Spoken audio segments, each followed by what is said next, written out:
Olá, alunos. Nesta aula trataremos do sistema cartesiano ortogonal ou simplesmente plano cartesiano. Para isso eu trago uma reta numérica, que nós chamamos de eixo x. E nessa reta numérica é importante que você entenda e assuma o zero como referência. Valores numéricos à direita do zero serão sempre positivos, estarão em ordem crescente, então 0, 1, 2, 3 e assim por diante. E valores numéricos à esquerda do zero serão sempre negativos, estarão dispostos de modo decrescente. Então, menos 1, menos 2, menos 3 e assim por diante. Temos uma reta vertical, chamada de eixo y, e nessa reta nós também assumiremos o zero como ponto de referência. Valores numéricos acima do zero serão sempre positivos e estarão dispostos de modo crescente. Então, 0, depois o 1, depois o 2, o 3 e assim por diante. Abaixo do zero teremos valores sempre negativos e dispostos de modo decrescente. Então, 0, menos 1, menos 2, menos 3 e assim por diante. O sistema cartesiano ortogonal, ele é um sistema formado pelo cruzamento entre essas duas retas numéricas, entre esses dois eixos, de modo que esses dois eixos são perpendiculares entre si, ou seja, formam um ângulo de 90 graus entre si. O ponto de cruzamento entre esses dois eixos nós chamamos de origem do sistema cartesiano. O eixo horizontal chamamos de eixo das abscissas e o eixo vertical de eixo das ordenadas. O sistema cartesiano ele é útil para representação e localização de pontos. Então eu trouxe um ponto P. Esse ponto P poderia ser um ponto qualquer. Terá sempre duas referências numéricas. Uma do eixo x e a outra do eixo y. E nós indicamos essas referências utilizando um par ordenado. Par, porque são dois números, e ordenado, porque a ordem importa. O primeiro número sempre se refere ao x e o segundo sempre se refere ao y. Essas referências numéricas nós chamamos também de coordenadas do ponto P. Pensando assim na origem do sistema cartesiano, nós temos que as coordenadas da origem são 0 para o x e 0 para o y. Uma outra característica importante do plano cartesiano é que o cruzamento entre os dois eixos dividem o plano em 4 partes, que nós chamamos de quadrantes.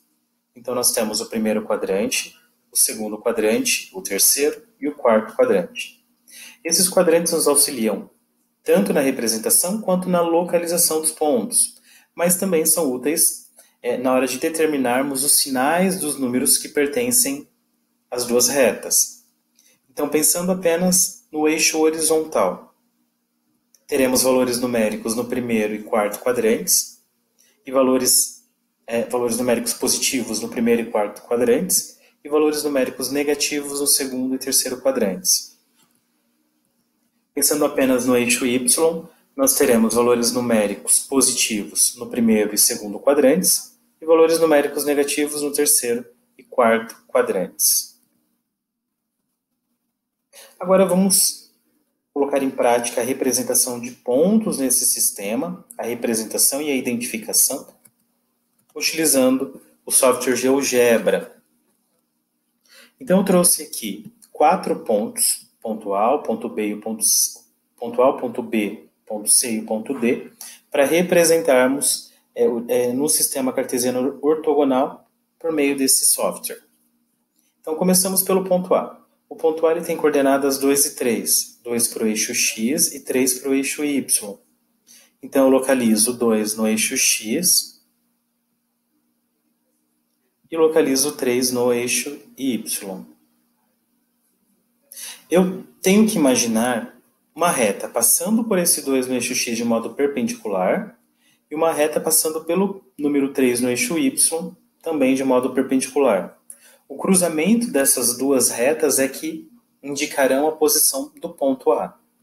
Então, eu vou escolher aqui o segundo ícone na barra de ferramentas, a primeira opção, ponto,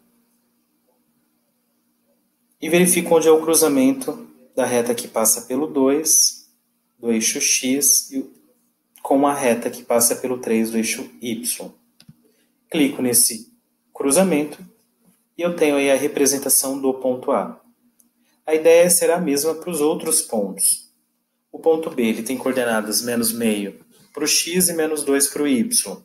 Então, eu localizo o menos meio no X e o menos 2 no Y. Menos 2 abaixo do zero nessa reta vertical. Então, mesma coisa. Imagina uma reta passando pelo menos meio no eixo X, uma reta que seja perpendicular, uma reta passando pelo menos 2 do eixo Y de modo perpendicular. O ponto de cruzamento dessas duas retas é que me define o ponto B, a localização do ponto B. O ponto C. O ponto C tem coordenadas 3,5 para o X e 0 para o Y. Uma dica. Sempre quando tivermos uma das coordenadas na representação decimal com vírgula, utilize ponto e vírgula para separar a coordenada do X da coordenada do Y. Então, localizo 3,5 no X, o 0 no Y. Sempre quando uma das coordenadas for 0, a marcação do ponto sempre será no outro número. Então, marco o ponto C no 3,5 do eixo X. O ponto D tem coordenada 0 para o X e menos 5 sobre 2 para o Y, ou ainda menos 2,5. Bom, novamente nós temos aqui uma coordenada com valor numérico 0. Nesse caso, X. Então, eu marco o ponto D em menos 2,5 do eixo Y. Então, temos as 4 representações. Agora, eu vou colocar alguns pontos nesse sistema cartesiano e vou pedir para que vocês determinem as coordenadas desses pontos.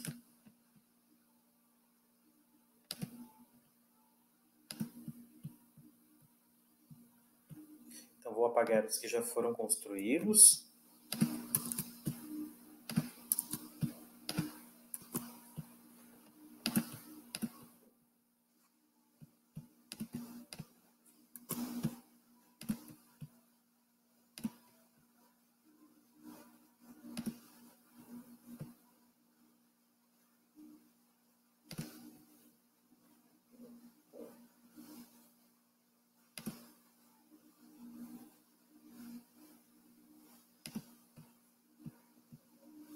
Então, agora nós temos 4 pontos. Ponto A, ponto C, ponto B e o ponto D. Então, vou deixar um momento para que vocês anotem quais são as coordenadas desses 4 pontos.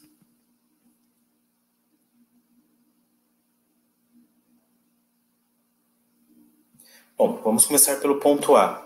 O ponto A ele tem coordenada 0,5 para o X e 2,5 para o Y. O ponto B, menos 1,5 para o X, como ele está no próprio eixo X, 0 para o Y. O ponto C, como ele está no próprio eixo Y, é 0 para o X e 1 então para o Y. E o ponto D, menos 1 para o X e menos 1,5 para o Y.